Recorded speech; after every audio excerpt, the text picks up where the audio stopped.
pastor who founded China Aid, which provides legal aid to Christians in China.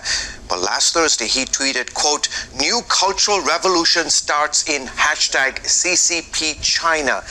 This notice to students in a first grade class demanding all parents and teachers to hunt all religious books, antagonistic books, and overseas books, including books and videos that are copied, duplicated, and translated. Everyone is mandated. CBN News Chief International Correspondent Gary Lane is here with more on this story. So Gary, is this a sudden development? Why is it happening now? Well, you know, the Chinese Communist Party's modus operandi is to indoctrinate all students into the Chinese Communist Party way. And so this is just more of that. But this includes Bibles, George. But why is it happening now? Because guess what?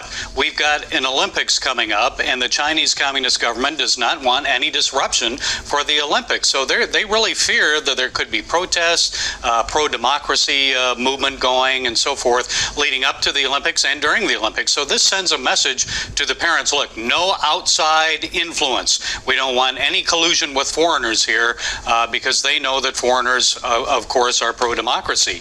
And so they're indoctrinating the students, but they're also targeting not only the youth of China, but also sending a message to the adults. Gary, this is being called, at least according to Bob Fu, a new cultural revolution. How does it differ from Mao's cultural revolution back in the 1960s? Well, as you know, Mao's Cultural Revolution in 1966 through 1979 targeted many intellectuals and anyone that he considered to be an opponent of communism. And so it was very violent back then. He had gangs, youth gangs that rounded up people, and they were thrown in prison. There were massacres. As many as 20 million people may have been killed by Mao during the Cultural Revolution. So this one is less violent. This one is a quiet revolution that is happening inside China. And it is not happening just on the mainland. Yes. We've seen this erosion of freedom, various freedoms